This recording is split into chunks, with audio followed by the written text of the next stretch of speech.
Alhamdulillah alladzi ahyana ba'dama amatana wa ilaihin nusyur.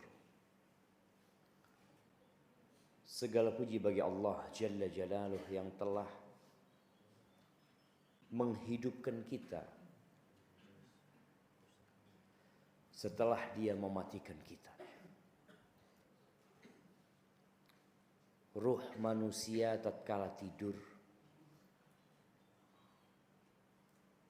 itu dicabut. Oleh karena itu orang yang tidur tidak merasakan kehidupan.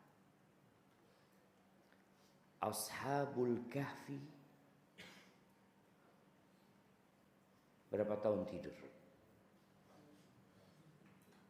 Ashabul Kahfi berapa tahun? 100 tahun, kurang lah.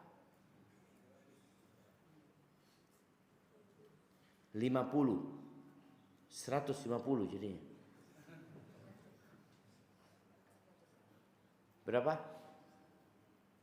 Kurang keras. 100, 150, 250. Berapa tahun? 300 tahun. Tambah 250. 309 tahun. Tapi ketika bangun apa kata mereka?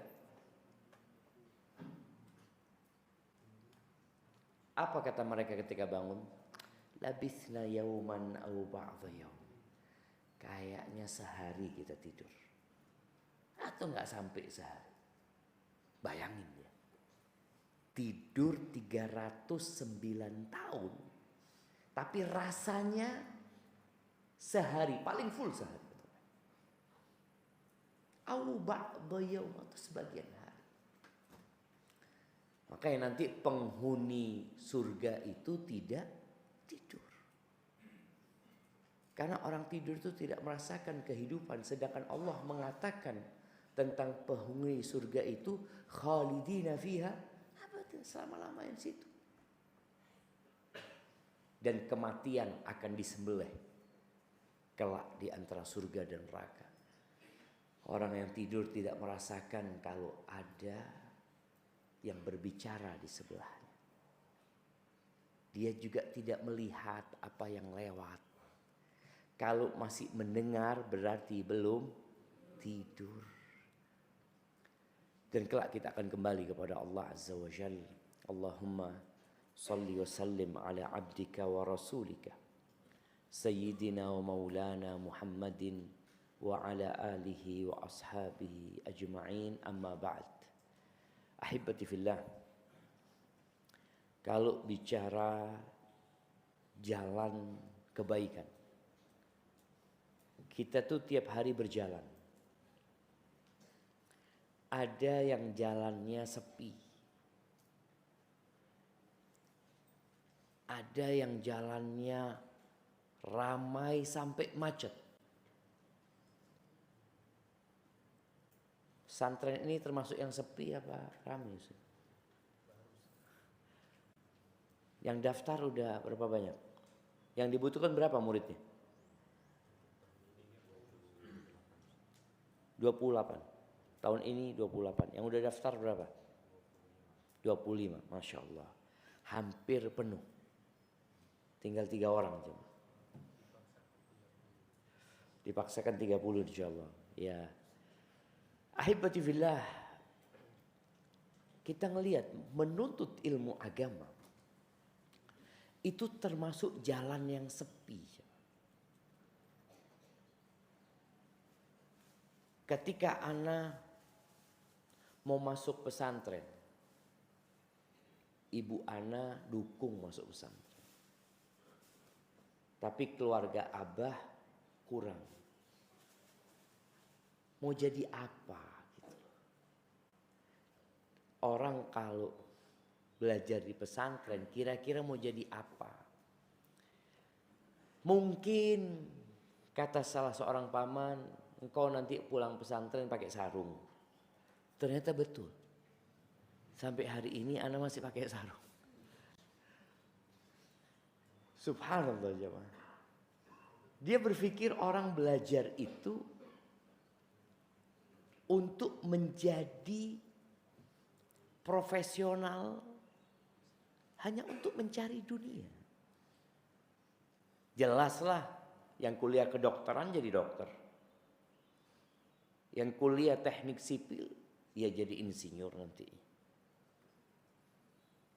Yang kuliah pertanian mungkin dia akan jadi bos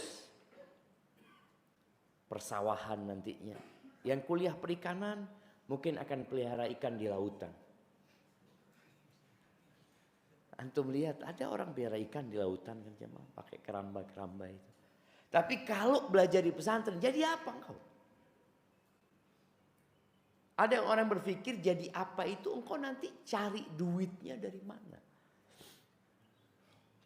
Hidupnya dari mana? Tapi akhirnya anak masuk pesantren. Ternyata masuk pesantren itu berat. Berat apa enggak berat? Ini nyuci sendiri. Masak sendiri. Oh enggak, udah enggak berat berarti. Gimana kalau harus nyuci sendiri, masak sendiri? Sampai ada salah satu ustadz kita dulu mengatakan waktu ana masuk pesantren. Jadi ana lihat pesantren ini semakin ke sini semakin mudah. Dia cerita waktu pertama masuk pesantren, dia dikasih beras sama orang tuanya sama dikasih kelapa. Dia nggak tahu. Berangkat sudah ke pesantren. Ternyata beras itu buat masak sendiri. Kelapa itu buat bantal. Dia cerita, jadi kita biasa tidur di bantal pakai kelapa, sedikit-sedikit bangun. Astagfirullah. Ternyata suruh istighfar terus. Diajarin supaya berdoa, berzikir terus ya. Karena orang kalau pakai bantal nggak bangun-bangun dia. Dan pesantrennya itu, ya Allah ya. Anak pernah datang ke salah satu pesantren yang disebutkan itu.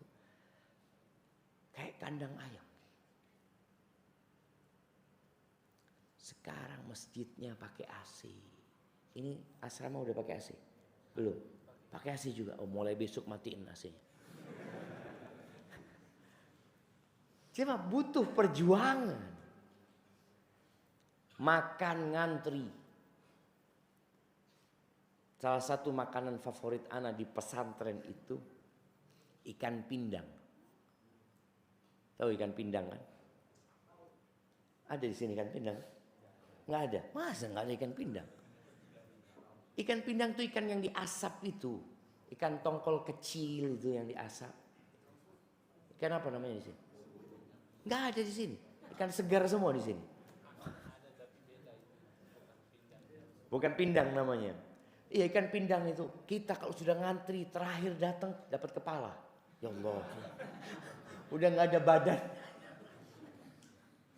Tapi itu sebuah perjuangan.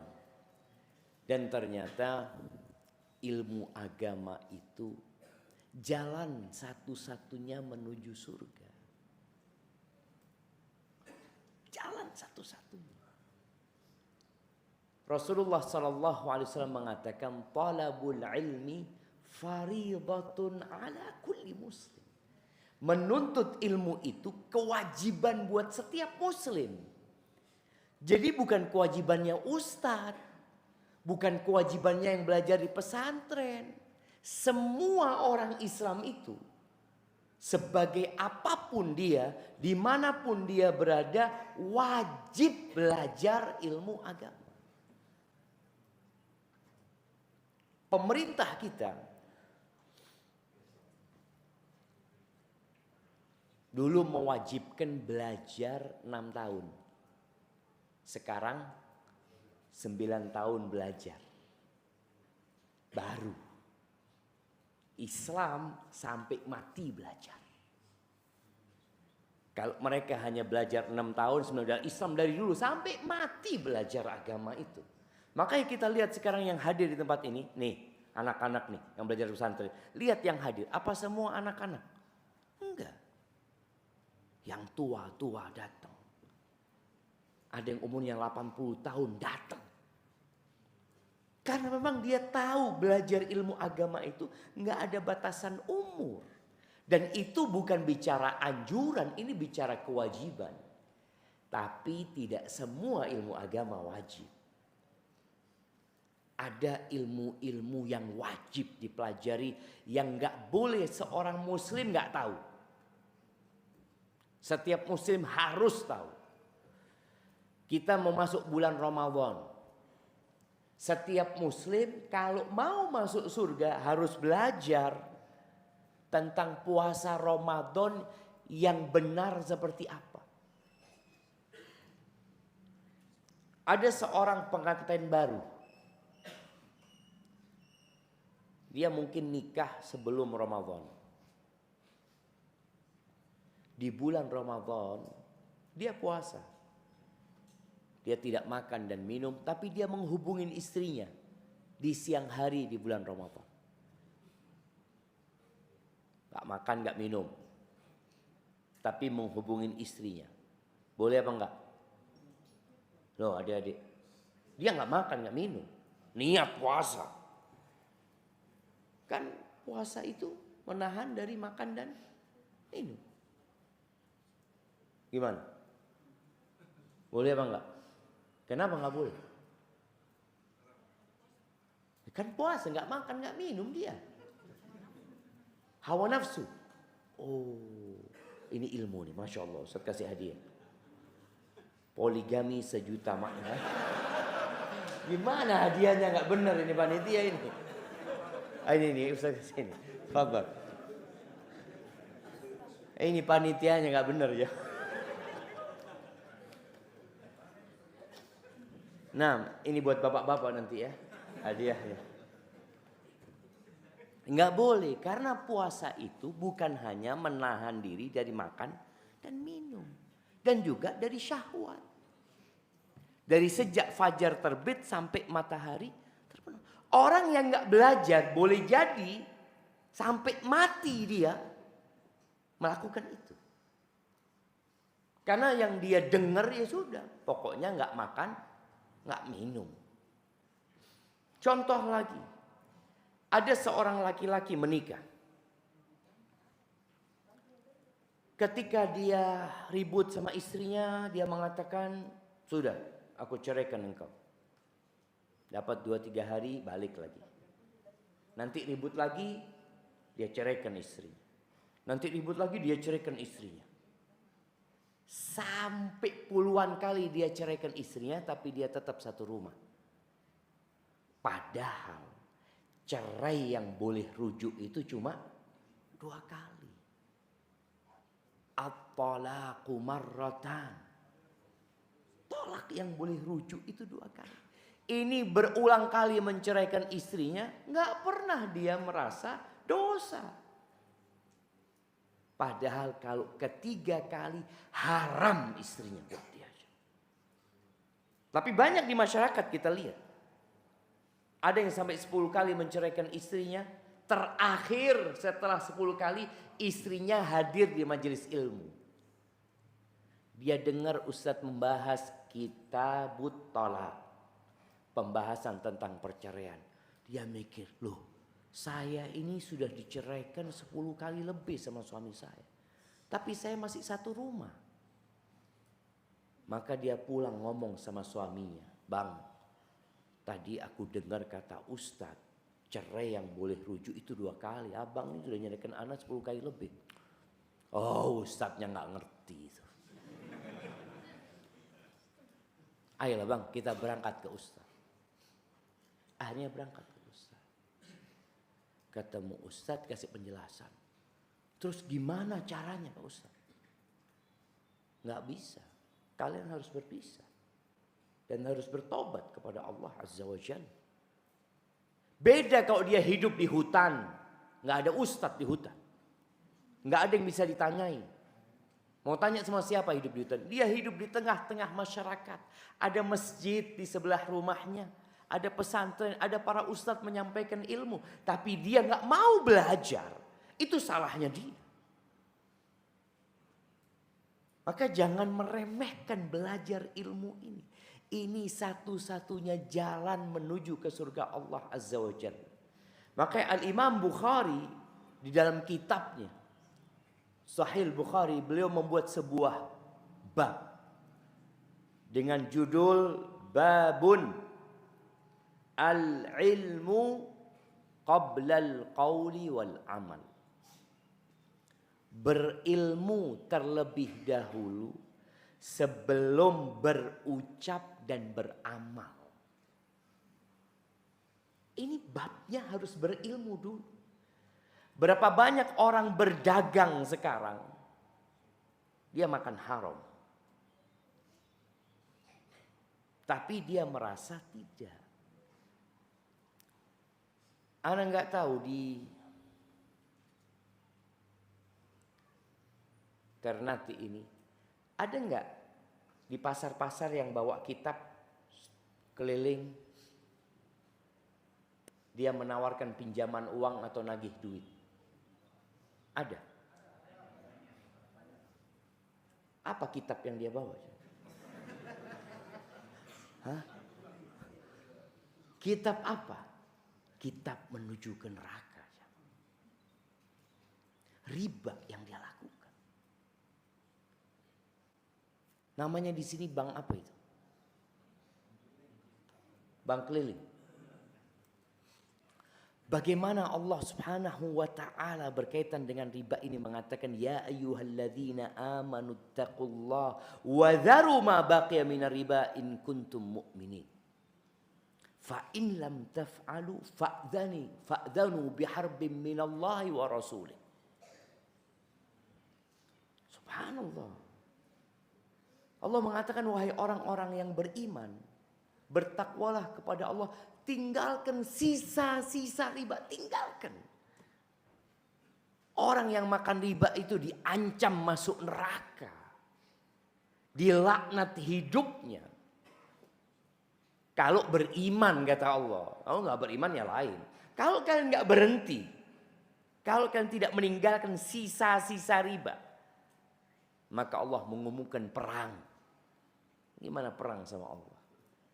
Tapi apa kata masyarakat? Nggak apa-apa Ustadz, saya ridho Pak Ustadz karena saya memang butuh, dia akan bantu. Bayangin. Ketika orang tidak punya ilmu, yang dia akan pakai apa? Akal, perasaan. Agama ini pakai wahyu dari langit. Makanya ketika Nabi Adam diturunkan dari surga, Allah berpesan, "Fa imma ya'tiyannakum minni huda, famanittaba'a hudaya fala yadhillu wala yashqa." Apabila datang kepada kalian petunjukku, Allah akan utus Rasulnya. Allah akan turunkan kitab-kitabnya. Barang siapa yang mengikuti petunjukku, maka dia tidak akan tersesat. Dan dia tidak akan menderita hidupnya. Tersesat kemana? Tersesat jalannya menuju ke surga. Ingat kita semua bukan penduduk bumi jamaah. Kita ini berada di tempat pengasingan.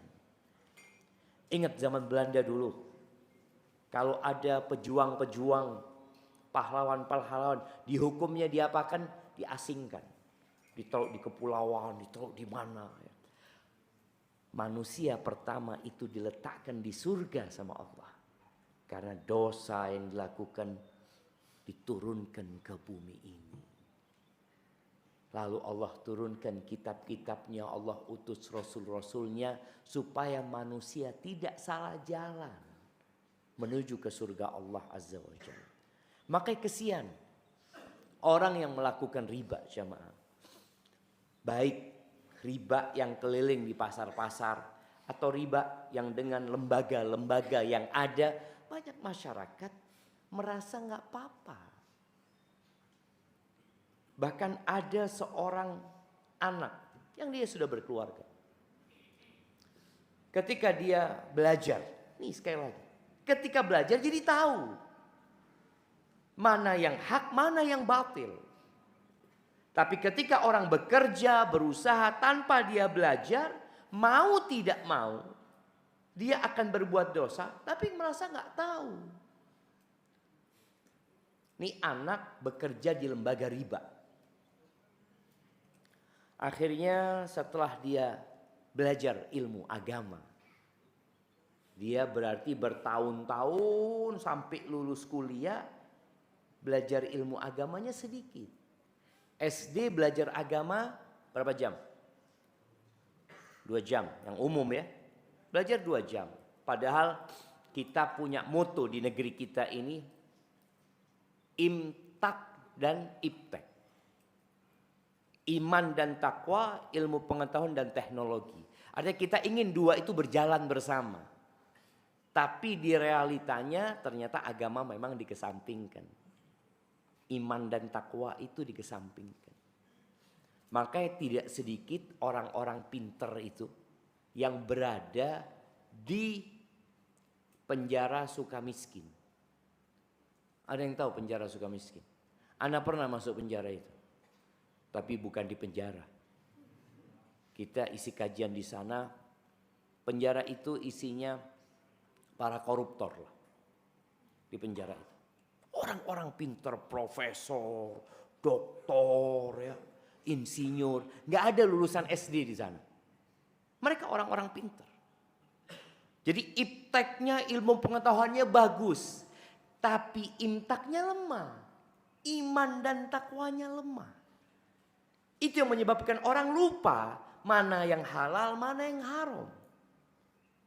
Nih kembali ke cerita tuh anak muda yang sudah menikah. Kemudian dia bekerja di lembaga riba. Lalu dia datang ke rumah ngomong sama emaknya. Mak, aku kayaknya mau resign, mak. Ternyata aku ini kerja di lembaga yang dilaknat sama Allah. Wah, gimana? Engkau nggak mungkin kau bisa hidup tanpa riba, macam-macam emaknya. Emak nggak ridho kalau engkau resign. Bayangin sekarang. Emaknya nggak ridho. Apa penyebabnya? Nggak punya ilmu. Lah anaknya kerjanya bagus, gajinya banyak. Kok toto mau resign? Kau mau kerja apa, nak? Engkau sudah sekolah bertahun-tahun. Kok sekarang kau mau tinggalkan pekerjaan itu? Tempat yang kau kerja di sana, rebutan orang-orang mau kerja di situ. Nih, ketika orang pakai akalnya, pakai perasaannya, dia mengatakan itu.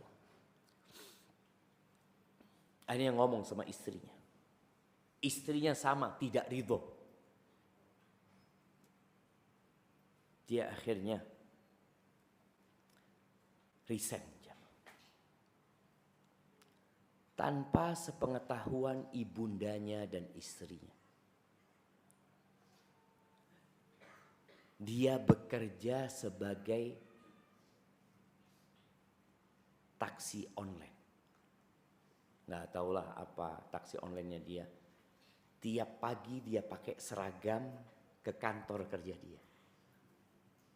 Pak berangkat mak, seneng emaknya sama istrinya. Alhamdulillah. Dia jadi kembali kepada jalan yang lurus. Anaknya. Karena yang awalnya maksa mau resign, sekarang gak resign. Ketika dia sudah masuk mobil, dia buka seragamnya. Dia keliling jamaah. Taksi online. Sore pulang dengan seragamnya lagi dia.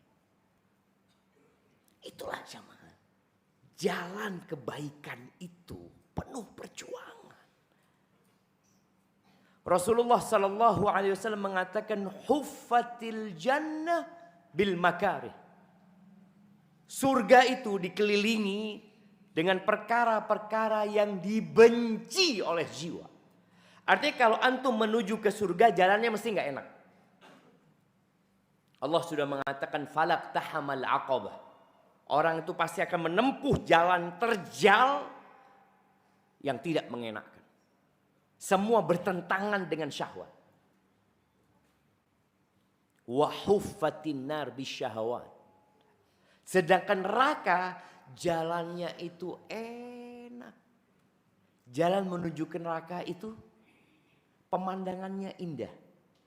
Enggak bolong-bolong jalannya jemaah. Enggak ada duri, Nggak ada paku, yang ada enak. Tahu-tahu sampai neraka. Makanya kalau jalan antum itu enak, antum perlu bertanya. Apakah jalan ana sudah benar ya? Kok sepertinya ana mengikuti syahwat ana? Ana mengikuti nafsu ana.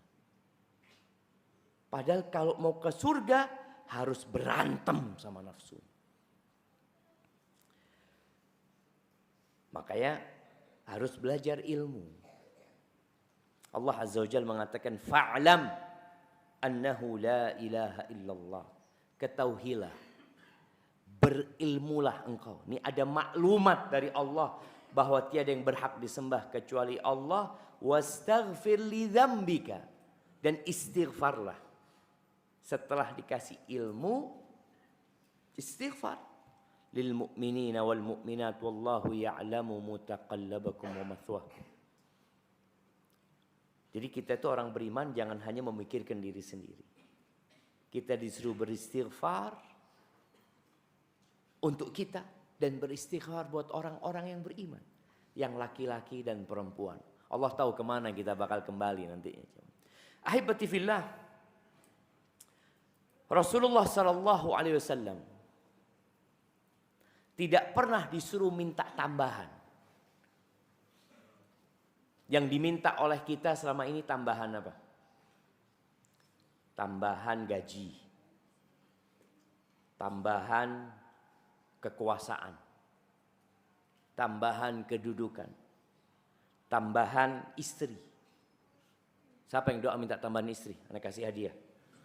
Poligami 1 juta makna. Mana yang doanya minta tambahan istri? Masya Allah. Kameranya sini. Nah. Kasihkan ke beliau. Mana kameranya? Kasihkan situ. Biar ketahuan sama istrinya gitu. Nah, ahibati fillah, Rasulullah sallallahu alaihi wasallam disuruh minta tambahan ilmu. Wa qul rabbi zidni ilman. Katakan wahai Rabbku, tambahkan kepada aku ilmu. Ilmu apa? Bukan ilmu dunia. Oh itu kan kata Ustadz, karena Ustadz belajar agama. Enggak. Nabi SAW kalau bicara dunia, beliau mengatakan kepada para sahabatnya, antum a'lam. Kalian lebih berilmu. Kata Nabi SAW. Mengatakan kepada para sahabatnya. Antum a'lam. Dengan apa? Bi umuri dunyakum. Sama urusan dunia kalian, kalian yang lebih berilmu. Aku enggak. Nabi mengatakan itu. Karena yang beliau pinta memang ilmu wahyu dari Allah Azza wa Jalla. Ilmu menuju ke surga Allah Azza wa Jalla. Ini bukan berarti kita menyampaikan ini nggak boleh belajar ilmu umum jamaah. Boleh. Makanya orang belajar ilmu umum itu nggak usah dimotivasi. Karena dia sudah termotivasi sendiri. Untuk kerjaan. Untuk cari duit. Kalau belajar ilmu agama, apa motivasinya? Oh, belajar ilmu agama engkau. Kenapa? Amplopnya Ustadz banyak. Enggak tahu engkau.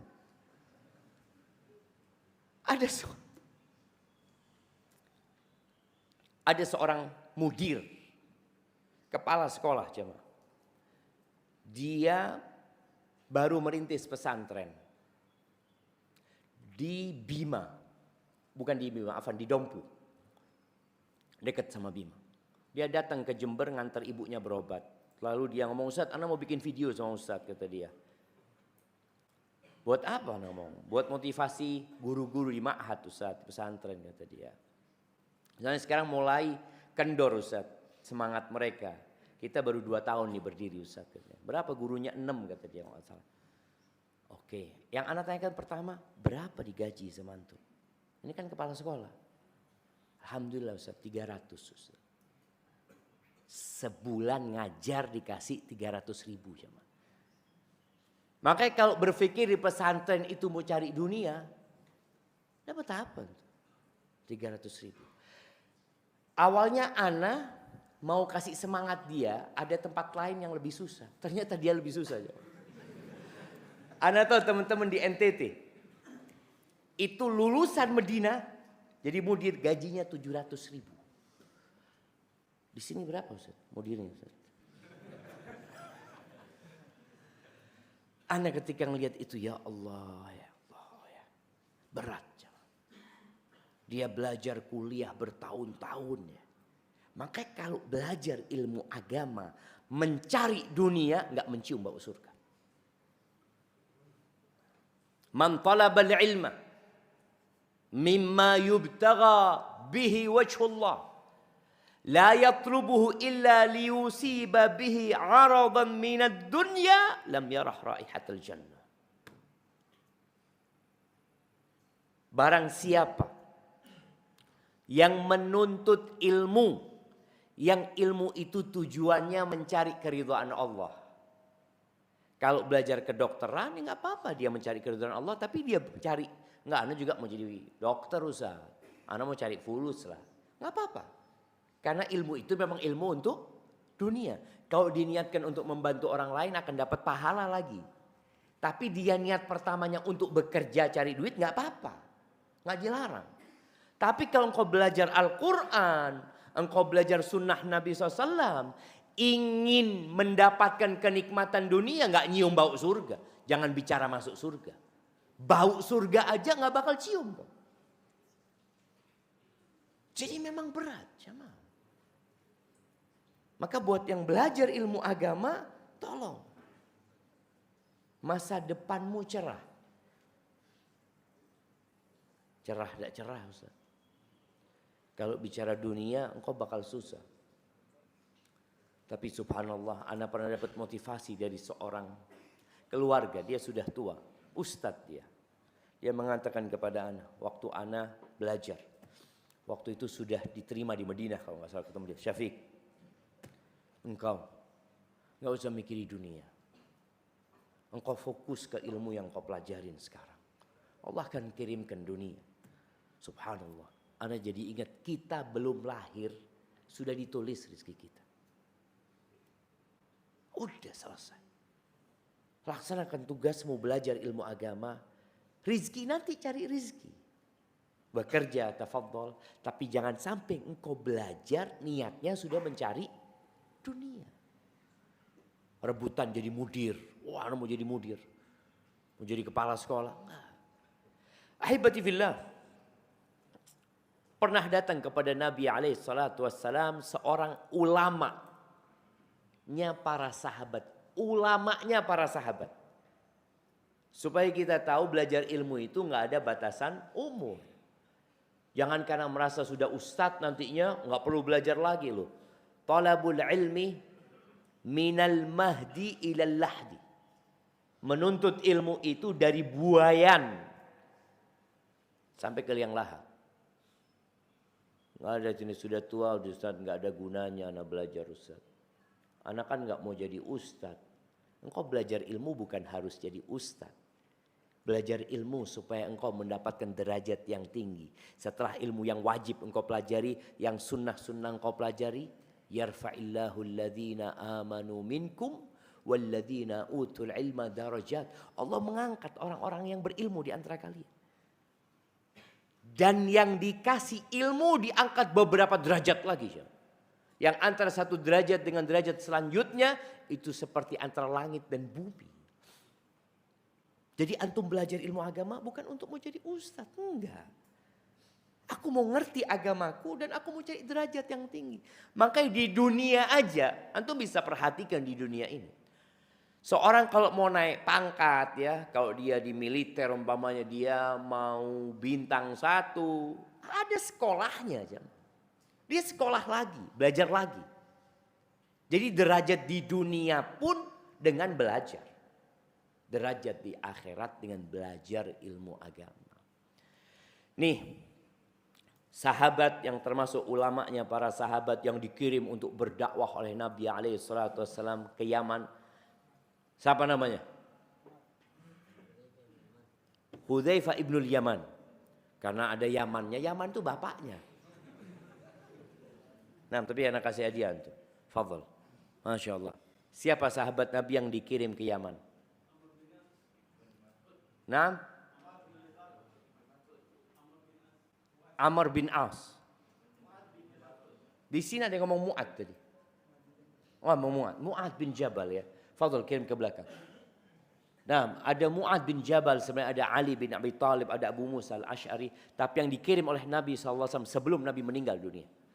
Yang kemudian gak berjumpa dengan Nabi lagi, Mu'ad bin Jabal. Mu'ad ini ulamanya para sahabat. Kita lihat dia itu kalau nuntut ilmu, apa ilmu yang dia cari? Dia datang kepada Nabi SAW. Dia mengatakan, ya Rasulullah. Wahai Rasulullah. Akhbirni bi'amalin yudkhilunil jannah wa yuba'iduni anin nar. Wahai Rasulullah, ajarkan kepada aku sebuah amalan yang memasukkanku ke surga, menjauhkan aku dari api neraka. Lihat jemaah, kita kadangkala kalau datang ke Ustadz, tanya Ustadz amalan apa Ustadz ya, biar jodohnya cepat datang. Amalan apa ya Ustadz ya, biar rezekinya lancar. Banyak pertanyaan-pertanyaan duniawi sebenarnya. Ya nggak apa-apa dia bertanya itu. Tapi tolong kualitas pertanyaannya itu diangkat. Dan kualitas pertanyaan ini sebenarnya menunjukkan kualitas ilmu. Orang yang tidak pernah tahu ada kereta api, mungkinkah dia kepingin naik kereta api? Di sini ada kereta api? Nggak ada kan? Jadi orang desa sebelum ada internet wala apa, dia mungkin kebayang, saya kepingin naik kereta api. Loh, tahu dari mana ada kereta api? Ya nggak ada, menghayal, nggak mungkin. Dia mesti pernah mendengar. Dia pernah membaca, pernah melihat, maka kemudian dia ingin naik kereta api. Maka orang yang tahu tentang surga ingin masuk surga. Ingin. Orang yang tahu tentang neraka takut dia masuk neraka. Maka Mu'ad baca ayat-ayat tentang neraka, tentang surga. Maka muncul rasa takut di diri dia. Lalu dia tanya, ya Rasulullah, ajarkan kepada aku amalan yang memasukkanku ke surga dan menjauhkan aku dari api neraka. Apa kata Nabi SAW? Laqad sa'altani an azim. Engkau telah menanyakan kepada aku perkara yang besar sekali. Perkara yang berat. Yang sulit. Kalau pertanyaannya gimana cara mencari jodoh, besok pagi kita bahas. Tapi kalau bicara surga yang luasnya seluas langit dan bumi. Yang kalau kita laut, insyaallah, melihat laut di sana jamaah, Nabi SAW memberikan permisalannya. Dunia sama akhirat. Belum menyampaikan permisalan dunia dengan akhirat ini. Seperti seorang di antara kalian yada'u isba'ahu fil yam. Yang dia mencelupkan, meletakkan jarinya di samudra, di lautan itu. Kemudian dia angkat. Dia lihat tuh, yang ada di tangannya, itu dunia. Dunia untuk semua orang ya, bukan dunia dia. Dunia semuanya itu hanya sisa air yang ada di jarinya. Samudra itulah akhirat jamaah. Dunia ini sekarang diperebutkan oleh berapa orang? 8 miliar manusia berebut dunia. Ada yang datang ke Indonesia mau mengeruk emas di Indonesia. Ada yang datang mau ngeruk nikel. Ini dunia ini diperebutkan 8 miliar manusia yang hanya tetesan air. Sedangkan samudra nggak ada yang berebut di sana. Allah mengatakan wa fi dzalika falyatanafasil mutanafisun. Untuk akhirat itulah seharusnya orang berlomba-lomba, bukan untuk cari dunia. Wa innahu la yasirun ala man yassarahu Allah alaih. Tapi yang kau tanyakan itu adalah perkara yang mudah. Buat siapa? buat orang yang Allah mudahkan bagi dia. Jadi kita perlu pertolongan Allah dalam semua gerak-gerik kita. Tapi kemudian Nabi SAW menyebutkan satu persatu. Yang pertama, ta'budullaha wa la tusyriku bihi syai'an. Engkau mentauhidkan Allah. Beribadah kepada Allah saja dan jangan melakukan kesyirikan. Maka kalau mau masuk surga, syarat utamanya adalah la ilaha illallah. Ini. Ya ilmu, orang harus belajar. Muncul di negeri kita pemahaman-pemahaman yang mengatakan udah, yang penting jadi orang baik. Nggak dilihat agamanya apapun, yang penting jadi orang baik. Subhanallah. Betul sebenarnya dia mengatakan itu. Tapi orang baik itu yang seperti apa? Oh, yang membantu orang lain. Menolong orang lain. Allah Azza wa Jalla mengatakan innal ladzina kafaru min ahlil kitabi wal musyrikin fi nari jahannam khalidina fiha ulaika hum syarrul bariyah. Allah mengatakan sesungguhnya orang-orang kafir dari kalangan ahlul kitab dan dari kalangan orang-orang musyrik, mereka adalah penghuni neraka, kekal di dalamnya, dan mereka adalah manusia paling jahat. Di mana tidak dikatakan jahat? Batu dia sembah. Allah yang ngasih segalanya sama dia, tidak dia hargai. Dia kemudian meminta kepada selain Allah Azza wa Jalla. Sebagian ada yang menyembah nabi-nabi utusan Allah.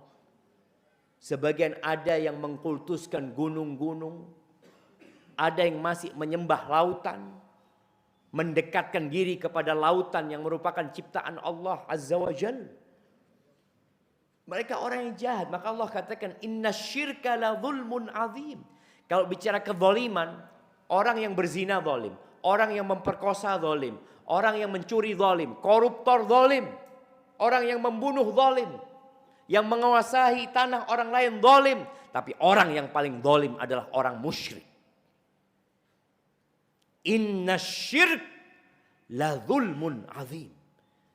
Itu kezaliman yang paling besar. Makanya bukan orang baik kalau dikatakan, oh enggak dia baik suka bantu orang lain. Kita itu makhluk. Makhluk itu yang pertama harus baik dengan kholiknya. Baru kemudian sesama makhluk. Makanya sering kita ingat, sering kita dengar ucapan hablum minallah, hablum minan nas. Syarat utamanya itu sudah. Ta'budullah wa la tusyrik bihi syai'an. Jalan menuju surga itu ada berapa? Ya, ada satu. Banyak jalan menuju ke Roma. Tapi hanya satu jalan menuju surga. Semua orang yang mau masuk surga itu harus lewat titian yang lebih tipis daripada rambut dan lebih tajam daripada pedang. Satu. Sirat yang berada di atas neraka jahanam. Yang tiap hari kita sholat kita mengatakan ihdinas siratal mustaqim. Yang meniti siratal mustaqim di dunia, insya Allah dapat meniti jalan menuju ke surga yang berada di atas neraka jahanam. Jadi kalau mau ke surga harus lewat neraka. Makanya waktu kita kecil dulu kita sering dikasih tahu orang itu nggak akan masuk surga, semuanya bakal masuk neraka dulu. Enggak sebenarnya. Tapi semuanya akan melewati neraka. Semuanya. Sampai yang masuk surga tanpa hisab, tanpa azab. Mereka akan lewat neraka. Karena jalan ke surga cuma itu. Nanti setelah lewat neraka jahanam. Sampai ke Jisir. Ada jembatan lagi yang menyambungkan ke surga. Di atas jembatan itu ada proses penyucian manusia, lalu manusia di sana dibagi-bagi. Di situ ada 8 pintu surga. Itulah jalan-jalan kebaikan lagi. Ada orang yang masuk lewat pintu sholat, ada orang yang masuk lewat pintu puasa, tapi jalannya menuju ke tempat itu satu, yaitu la ilaha illallah. Di masa Nabi Musa alaihissalam jalan masuk surga tetap la ilaha illallah Musa Rasulullah. Di masa Nabi Isa jalannya sama satu. Apa jalannya? La ilaha illallah Isa Rasulullah. Begitu syahadatnya mereka. Dan ketika di masa Nabi Muhammad SAW jalannya juga tetap nggak berubah. Asyhadu an la ilaha illallah wa anna Muhammadar Rasulullah. Itu jalannya satu. Jadi kalau ada orang beranggapan, oh nanti di surga kita ketemu sama Mahatma Gandhi. Ketemu sama, dia sebutkan orang-orang baik, penemu-penemu. Mungkin ketemu sama Einstein nanti. Karena dia menemukan bola lampu, macam-macam. Cuma yang punya surga itu siapa? Kalau kalian yang punya surga, ya terserah mau siapa aja dimasukkan silahkan. Tapi kalau bicara surga yang Allah sebutkan dalam Al-Quran, ya Allah yang berhak menentukan siapa yang masuk surga dan siapa yang tidak boleh masuk surga. Makanya kalau ada orang-orang mengatakan di surga ada macam-macam, ya kita tanya surganya siapa. Kalau surganya kamu ya tafadhol, terserah untuk bikin aturan. Tapi kita tahu surga itu surganya Allah Azza wa Jalla yang Allah ceritakan dalam Al-Quran. Maka yang pertama ta'budullah wa la tusyrik bihi syai'an. Beribadah kepada Allah dan jangan melakukan kesyirikan. Karena ada orang beribadah kepada Allah tapi melakukan kesyirikan. Oh mana mungkin Ustaz? Ahibati fillah. Orang-orang Mekah itu nyembah Allah enggak ketika diutus Nabi Muhammad SAW kepada mereka? Mereka itu umroh. Jadi orang-orang musyrikin di Mekah itu mereka umroh. Mereka haji. Mereka wukuf. Masya Allah, waktunya sudah habis ternyata. Ini baru satu pertanyaan. Taib. Mereka itu beribadah kepada Allah tapi melakukan kesyirikan. Jadi jangan merasa aman. Ketika antum sudah beriman, sudah Islam, antum tidak akan melakukan kesyirikan. Nabi Ibrahim, siapa yang hafal doanya Nabi Ibrahim agar dihindarkan dari kesyirikan? Doanya bapak buat anaknya. Nah, tafadhol.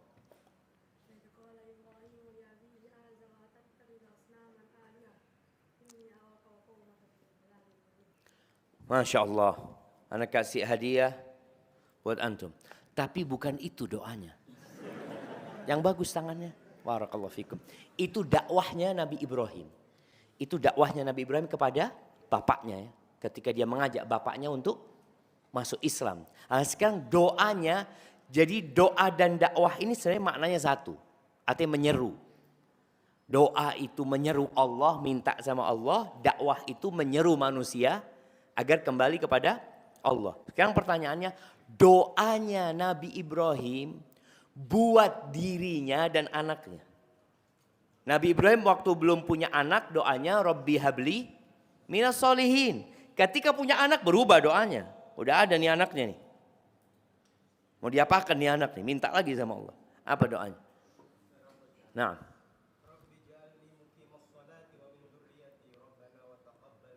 Masya Allah. Barakallahu fikum. Iya. Tapi itu doa supaya menjadi orang yang mendirikan sholat. Bukan dihindarkan dari kesyirikan. Tapi gak apa-apa, kasih hadiah. Nah, itu Rabbi ja'alni muqimas sholat. Sudah babnya yang kedua nih. Jadi, Anda lanjutkan ya. Yang pertama kata Nabi SAW, beribadah kepada Allah tidak melakukan kesyirikan. Yang kedua, mendirikan sholat. Wa tuqimus sholat. Yang ketiga, wa tu'tiz zakah, mengeluarkan zakat. Yang keempat, puasa Ramadan. Yang kelima, haji. Jadi rukun Islam itu adalah jalan menuju ke surga. melaksanakan rukun Islam. Baik, kembali ke doanya Nabi Ibrahim. Terus terang jamaah, banyak kita doanya Rabbi'j'alni muqimas shalah. Nah, nggak apa-apa nyontek.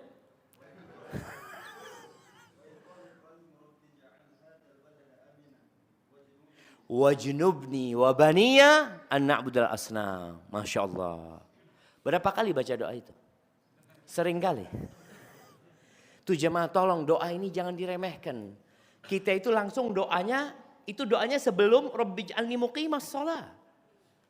Karena memang babnya kita itu bagaimana kita dihindarkan dari kesyirikan. Nabi Ibrahim mengatakan wajnubni wa baniya an na'budal asnam. Ya Allah hindarkan aku dan anak keturunanku dari melakukan kesyirikan. Dari menyembah berhala. Rabbi innahunna adlalna katsiran minan nas. Wahai Rabbku, berhala itu dan setan-setannya banyak menyesatkan manusia. Bayangin, 8 miliar manusia, 6 miliar itu melakukan kesyirikan. Antum bisa bayang. Jadi bukan masalah yang remeh, kesyirikan ini. Baru setelah itu minta supaya bisa mendirikan sholat. Kalau Nabi Ibrahim aja takut, Nabi takut. Rasa takut itu sesuai dengan ilmu. Ketika kita meremehkan syirik, maka kita nggak akan doa minta dihindarkan dari kesyirikan. Tapi Nabi Ibrahim minta dihindarkan dari kesyirikan. Dia dan anak keturunannya. Lalu minta supaya dia menegakkan sholat. Dia dan anak keturunannya. Bukan hanya mendoakan diri sendiri. Sebelum punya anak ya mendoakan diri sendiri dan keluarga. Setelah punya anak, dia mendoakan anak keturunannya. Barakallahu fikum. Kayaknya waktunya udah habis. Anak masuk ke sesi tanya jawab.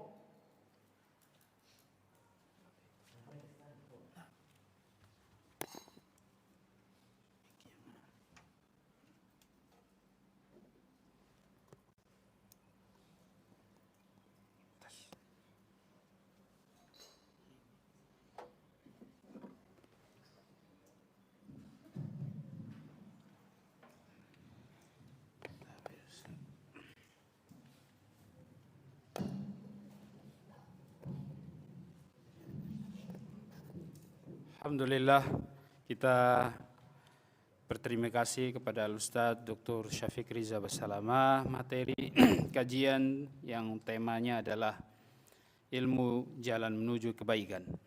Dan sekarang sudah masuk untuk sesi yang berikutnya adalah sesi tanya jawab. Mohon maaf para jamaah yang Allah muliakan, ini waktunya terbatas.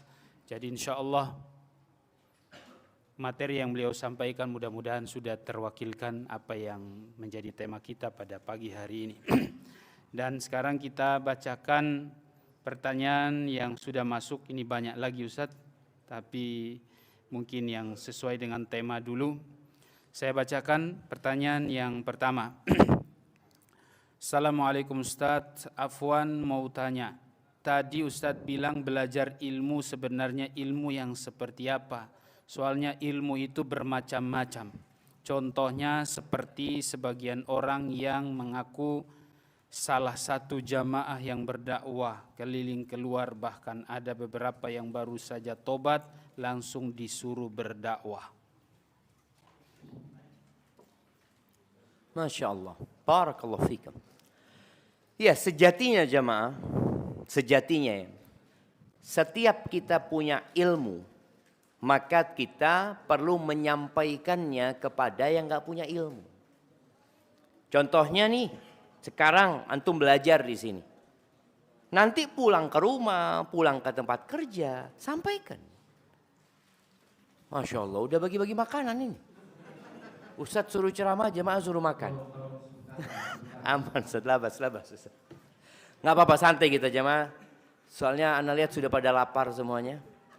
Ustadznya sama lapar, makanya jangan lama-lama pertanyaannya Ustadz. Bagi-bagi labas Ustadz. Bismillah. Labas. Bagikan jemaah. Daripada lebih baik makan dengarkan ceramah daripada ceramah mikirin makan Ustadz. Dia sudah dengar ada yang ngunyah-ngunyah, anak kapan ngunyahnya? Bagikan. Iya. Jadi jamaah rahimakumullah, kalau bicara, belajar, lalu menyampaikan agama Allah. Ya seharusnya memang setiap orang yang dapat ilmu itu dia menyampaikan. Tapi yang dia dapat ilmu itu. Seperti 6 orang Ansor. Ketika mereka masuk Islam, baru masuk Islam. Baru. Dikasih tahu sama Nabi SAW, dibacakan ayat-ayat Allah, dia pulang ke kampungnya. Ya sudah, ilmu yang dia ketahui itu yang disampaikan. Disampaikan di mana? Di kampungnya. Di kampung dia. Dia tahu sholat itu wajib, dia punya tetangga nggak sholat, ya dia ajak tetangganya di kampung dia. Tapi ada sahabat-sahabat yang diutus sama Nabi berdakwah, Sallallahu Alaihi Wasallam. Jadi nggak semua sahabat itu dikirim sama Nabi SAW, enggak. Kalau urusannya dikirim untuk berdakwah, maka harus orang-orang yang ilmunya dalam. Maka dikirim Mu'ad bin Jabal, dikirim Abu Ubaidah Amir bin Jarrah. Dikirim lagi Ali bin Abi Thalib, Abu Musa al-Ash'ari. Jadi ada orang-orang khusus yang dikirim. Tapi kalau orang itu dapat ilmu kemudian dia pulang ke rumahnya, menyampaikan kepada keluarganya, kepada tetangganya, ya seperti itu seharusnya. Dan kalau bicara ilmu apa, tadi udah dibahas. Yang pertama itu adalah berkaitan dengan tauhidullah. Dengan mengesahkan Allah Azza wa Jal, mentauhidkan Allah. Kemudian yang kedua adalah sholat. Kemudian yang ketiga tadi bicara rukun Islam yang selanjutnya dan yang selanjutnya. Namun kalau ada orang akhirnya dia berdakwah kemana-mana, tapi kampung halaman dia yang seharusnya dia kasih tahu itu dia tinggalkan, ini yang kurang tepat. Maka hendaklah mereka yang ingin berangkat kemana-mana itu belajar ilmu dulu. Lalu setelah ilmunya cukup, nanti dikirim ke pedalaman. Iya. Subhanallah, ana ingat dengan seorang da'i. Rahimahullah ya. Ana baca cerita dia. Dia berangkat ke pedalaman Kalimantan. Daerah-daerah yang belum sampai dakwah itu jemaah. Dia nyebrang sungai dimakan buaya. Tinggal separuh badannya. Dia datang untuk menyampaikan agama Allah Azza. Tapi dia udah belajar ilmu tuh. Dia dikirim, dipilih. Maka nih nanti anak-anak nih. Yang udah di pesantren. Ada pengabdian nanti insya Allah. Anak-anak ini. Gak ada. Kalau bisa nanti pengabdian dikirim ke pedalaman-pedalaman. Ke gunung-gunung sana. Berdakwah di sana. Nanti pulang. Ya sebulan sekali pulang. Itu yang sudah punya ilmu lengkap. Tapi kalau orang punya satu ilmu, ya sudah ilmu itu disampaikan. Tapi sampaikan kepada tempat dia, keluarga dia. Dan buat orang yang berdakwah keluar, ingat dakwah ini menurut pendapat yang lebih kuat, fardul kifayah. Kewajiban bersama. Kalau sudah ada satu yang berdakwah, yang lainnya sudah nggak wajib. Sedangkan memberikan nafkah kepada keluarga itu fardu ain. Kalau Anda punya istri dan anak, siapa yang wajib ngasih nafkah? Ya Anda, bukan tetangga. Maka kadang-kadang orang ini memikirkan dia mau berdakwah tapi dia punya kewajiban, dia lupakan. Nabi alaihi salatu wasallam ketika ngirim para sahabatnya, keluarganya dijamin. Jadi berangkat Ali, Fatimah dijamin. Berangkat Abu Musa al-Ash'ari, keluarganya dijamin. Atau yang dikirim yang bujang-bujang. Yang memang tidak punya kewajiban memberikan nafkah. Boleh jadi dia juga memberikan nafkah kepada orang tuanya. Maka tolong diperhatikan yang namanya skala prioritas. Mana yang lebih harus didahulukan. Jangan hanya modal semangat, ternyata dia meninggalkan kewajiban yang seharusnya dia lakukan. Hadza wallahu a'lam bissawab.